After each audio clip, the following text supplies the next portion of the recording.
काशीपुर नाम का एक छोटा सा गांव था, जहां हर कोई मिलजुल कर रहता था। यह गांव हरे भरे खेतों और सुंदर पहाड़ियों से घिरा हुआ था। गांव के बीचों बीच एक बड़ा तालाब था, जिससे गांव के लोग अपनी रोजमर्रा की पानी की जरूरतें पूरी करते थे। गांव में रामलाल नाम का एक व्यक्ति रहता था, जो दूध बेचने का काम करता था।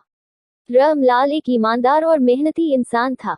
वो हर सुबह अपनी भैंस का दूध दोहता और उसे गांव के हर घर में बेचने के लिए जाता था। उसके दूध की शुद्धता और उसकी विनम्रता के कारण गांव वाले उसे बहुत पसंद करते थे। गांव के तालाब से सभी लोग पानी भरकर लाते थे। बच्चे वहीं खेलते, महिलाएं कपड़े धोती और पशु भी अपनी प्यास बुझाते थे। तालाब गांव के जीवन का महत्वपूर्ण हिस्सा था। एक दिन अचानक गांव में एक अजीब घटना घटी। रामलाल रोज की तरह सुबह उठकर दूध बेचने के लिए निकला। उसने देखा कि तालाब के पास गांव के कुछ लोग खड़े होकर आपस में बातें कर रहे थे और उनके चेहरे पर चिंता के भाव थे। रामलाल ने पास जाकर पूछा, क्या हुआ भाई, सब ठीक तो है? एक बुजुर्ग आदमी ने कहा, रामलाल, तालाब में एक मगरमच्छ आ गया है। आज सुबह जब कुछ महिलाएं पानी भरने आईं, तो उन्होंने उसे देखा। वो बहुत बड़ा और डरावना है। अब हम तालाब से पानी नहीं भर सकते। रामलाल चौंक गया, मगरमच्छ यहाँ? यह तो बड़ी समस्या है। अब गांव का पानी कैसे मिलेगा? गांव वाले सब बहुत परेशान हो गए। अगर तालाब से पानी नहीं मिलेगा, तो उनके लिए बहुत मुश्किलें खड़ी हो जाएंगी।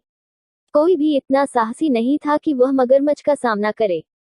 गांव की पंचायत बैठी और तय किया गया कि इस समस्या का समाधान करना ही होगा। उन्होंने गांव के सबसे बूढ़े और समझदार व्यक्ति बाबा हरिदास से सलाह मांगी।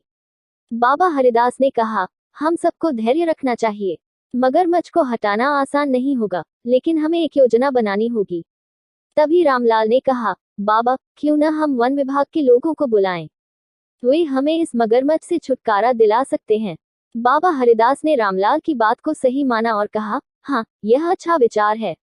हमें तुरंत वन विभाग को खबर भेजनी चाहिए। गांव के लोग सहमत हो गए और रामलाल ने गांव के मुखिया के साथ मिलकर वन विभाग को सूचना दी। अगले ही दिन वन विभाग की टीम गांव में पहुंच गई। वे मगरमच्छ को पकड़ने के लिए जाल और अन्य उपकरण लेकर आए थे। टीम ने तालाब के किनारे मगरमच्छ का इंतजार किया। कुछ घंटों बाद अचानक पानी में हलचल हुई और मगरमच्छ तालाब के किनारे आ गया। टीम ने फुर्ती से जाल फैलाया और कुछ ही देर में मगरमच्छ को सुरक्षित पकड़ लिया। गांव वालों ने राहत की सांस ली और तालाब फिर से सुरक्षित हो गया। रामलाल ने गांव वालों से कहा, देखो, जब हम सब मिलकर सोचते हैं और एकजुट रहते हैं, तो कोई भी समस्या बड़ी नहीं होती। गांव के लोग बहुत खुश हुए और उन्होंने वन विभाग की टीम का धन्यवाद किया। तालाब फिर से पहले की तरह इस्तेमाल होने लगा और गांव का जीवन सामान्य हो गया। मगर उस दिन के बाद से गांव वाले हमेशा सतर्क रहते थे, ताकि कभी फिर से ऐसा खतरा न आए। काशीपुर गांव में फिर से शांति और सुख समृद्धि लौट आई और रामलाल की तरह सभी ने एक महत्वपूर्ण सीख सीखी, साहस और एकता से हर मुश्किल को पार किया जा सकता है। समाप्त।